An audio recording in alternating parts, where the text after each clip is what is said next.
interspersed throughout the last 52 minutes of broadcast today, I'm going to hit on other important market news, police state news, military news that I haven't gotten to yet with our guest. And we're also going to continue with taking some of your phone calls today.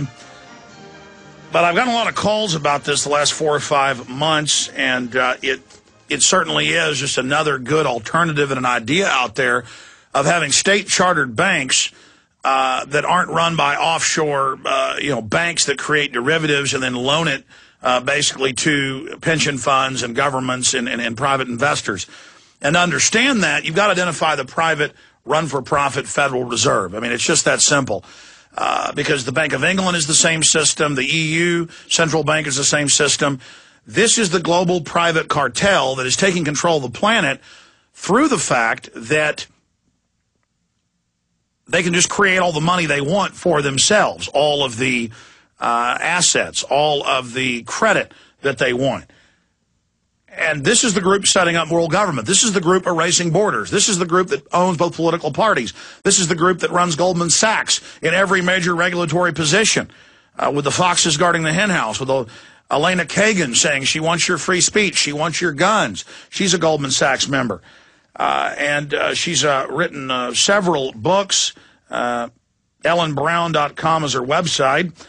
She's a attorney in Los Angeles, of course, written Web of Debt. And she also has written some interesting articles.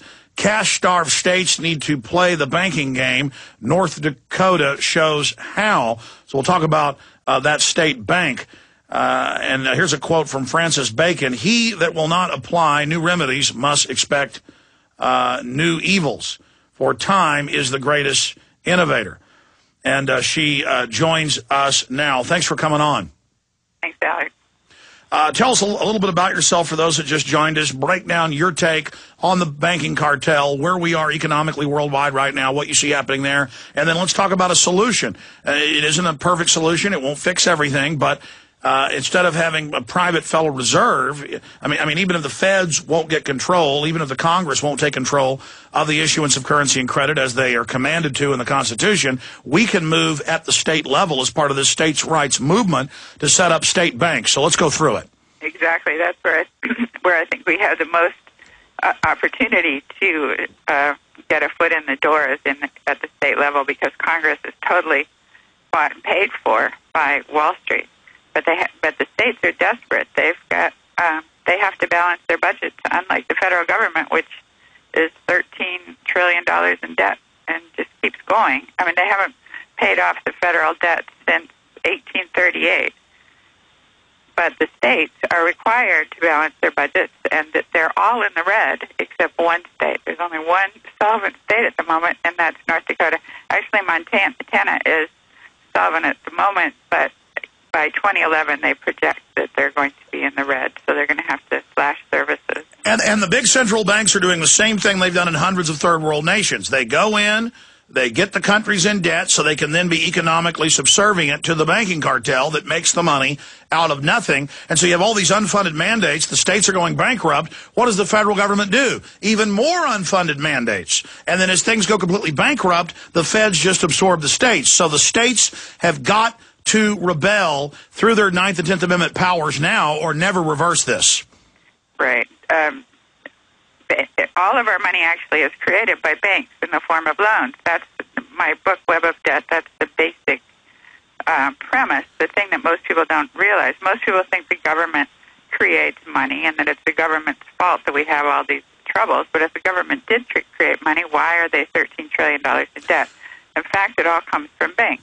And yeah, Kennedy issued some of our own money and got his head blown off. The last president to do it, of course, was Lincoln. For those that don't know, that's a good place to start. Explain to them how fractional reserve banking works. And now with derivatives, it's not even fractional. They just make up whatever they want. Right. Fractional reserve lending goes back to the 17th century when the goldsmiths would take people's gold for safekeeping, and nobody really wanted to carry around this heavy, dangerous gold. So the goldsmiths gave them little paper receipts that later evolved into banknotes. And they soon discovered that they could lend 10 times as many banknotes as they actually had gold, because people would only come for their gold 10% of the time.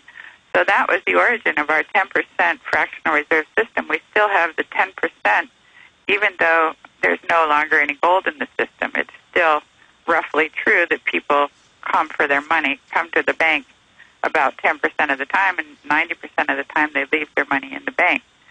So banks are able to leverage their deposits by about a factor of 10.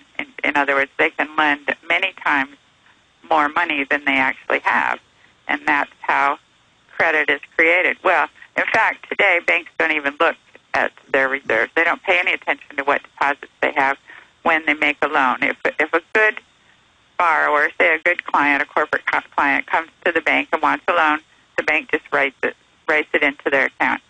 And then it worries about the reserves later. So let's say you came in and you wanted a $500,000 loan to buy a house, and you would sign a mortgage, and the bank counts that as a negotiable instrument. That's an asset to themselves because you have promised to pay that sum over time. So they write that on one side of their books as an asset, and on the other side they write it as a liability to themselves, because you are now going to be able to write checks on that $500,000 that they're going to write into your account.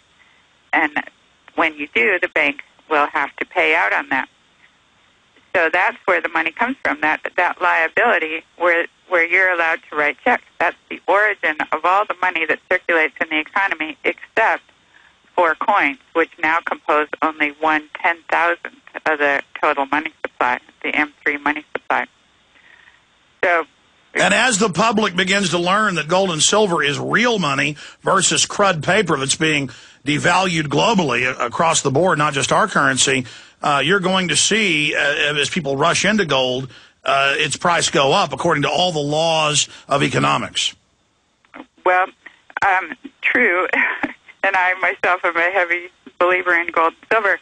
But right now, our entire money system is a series of legal agreements. There's nothing behind it. And it's actually not that bad of a system, except for the fact that it's privately owned. We have private bankers pretending to have money. That's what Jefferson said. Thomas Jefferson said when he figured this out, like 20 years after the Continental Congress, and he figured out that the first U.S. bank was just pretending to have money. So he called them bold and bankrupt adventurers, just pretending to have money. That we had been tricked by them into giving them the power to issue our currency. So that banks still have the power to issue our currency and lend it to us. But if it were a publicly owned bank, so that the interest went back to the public, then would be a mathematically sustainable system. And that's what the Constitution states it should be. But if the feds won't do it, we're trying to audit the Fed and having more success, we can still go to the state level.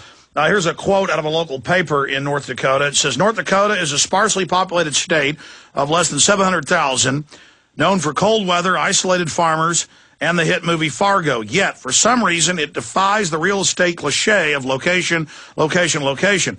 Since 2000, the state's GMP, gross product, has grown 56%. Personal income has grown 43%, and wages have grown 34%.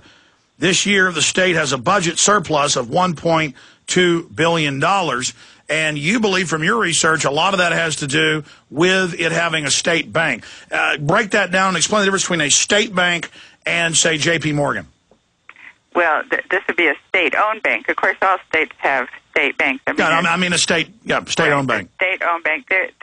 North Dakota is the only state that owns its own bank, and it's owned it since 1919. It was set up under circumstances very similar to what we have today. It was a populist movement. The farmers were losing their farms to the Wall Street bankers, and when they realized that their money was going out of state and that it was actually being fraudulently taken, that the farmers were not being able to sell their perfectly good grain to the granaries, which were a cartel with the railroads, which were a cartel with the banks. It was all one big cartel back, the Rockefeller days. When they figured that out, they banded together, formed a political party, which they called the Nonpartisan League. It was not a It was neither right nor left. It was just a group of farmers trying to keep their own credit in their own state.